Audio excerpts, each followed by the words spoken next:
সবচেয়ে বড় সমস্যাটা কোথায় আসলে?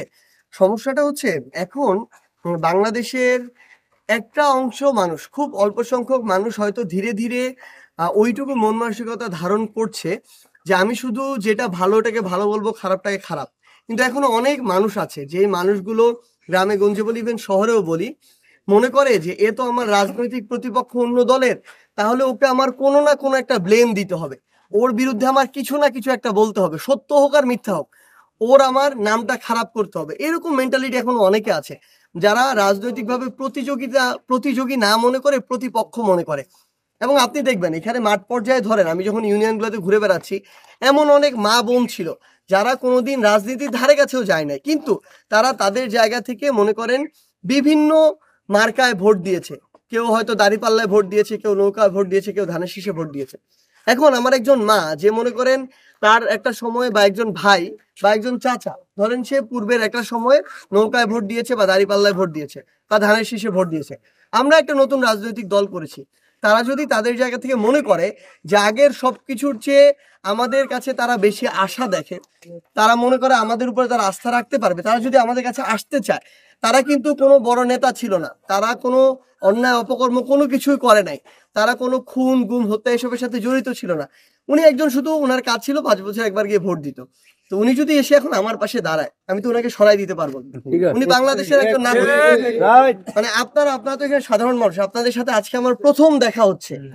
আপনারা আপনাদের জায়গা থেকে বলেন যে কোনো একজন মানুষ ধরেন আগে ধানের শীষে ভোট দিত কিংবা দাঁড়িপাল্লায় বা নৌকায় মনে করেন ভোট দিত, আর কোনো অন্যায় অপকর্মের সাথে কখনোই জড়িত ছিল না, লোক হিসাবে যদি আপনাদের জিজ্ঞাসা করেন আপনারা বলবেন ভালো লোক।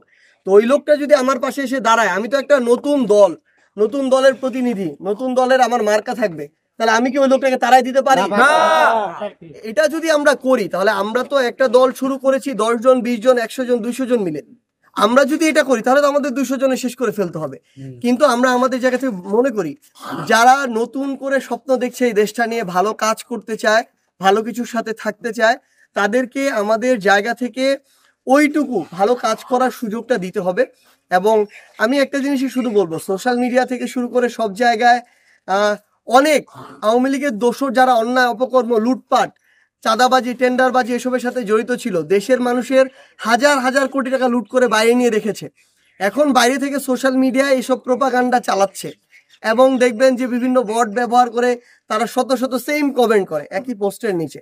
তো আমাদের জায়গা থেকে আমরা যারা সচেতন নাগরিক আছি বাংলাদেশের, এই বিষয়গুলোর প্রতিবাদ করতে হবে, ভালোটাকে ভালো বলতে হবে। আর হাসিনা যে 1,500 মানুষকে খুন করেছে খালি ক্ষমতায় টিকে থাকার জন্য, এটাও আমাদের বলতে হবে। কারণ সে ক্ষমতায় জনগণের ভোট দিয়ে কিন্তু যায় নাই। বিগত 3 বার কোন নির্বাচন হয়েছিল? প্রত্যেকটা ভোট সেন্টারে কারচুপি হয়েছে কিনা?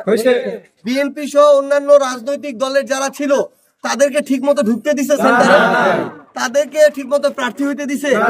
বাড়িতে থাকতে দিছে? জনগণ সাক্ষী দিবে অ্যাকচুয়ালি কি হয়েছে। তো এই দায়গুলা দল হিসেবে আওয়ামী লীগের এবং দলের প্রধান হিসেবে শেখ হাসিনার নিতে হবে, এবং এগুলা নিয়েই এই বাংলাদেশ নিয়ে চিন্তা করতে হবে। আমরা আমাদের জায়গা থেকে মনে করি, চাচা, যেই মানুষটা খালি ক্ষমতায় থাকার জন্য আপনার সন্তানের মতো এরকম 1,500 মানুষকে মেরে ফেলছে, ওই মানুষটার কি বাংলাদেশের রাজনীতি করার অধিকার থাকবে?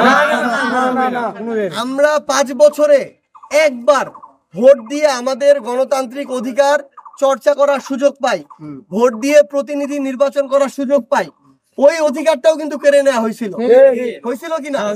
রাতের বেলা ভোট দিছে, দিনের বেলা একটা জায়গায় 100টা ভোট দিছে কিনা? তাহলে যারা আমাদের জনগণের অধিকার নিয়ে এই কাজগুলা করছে, তাদের বিচার হওয়ার পূর্বে পর্যন্ত বাংলাদেশের মাটিতে তাদের রাজনীতি করার অধিকার থাকতে পারে না?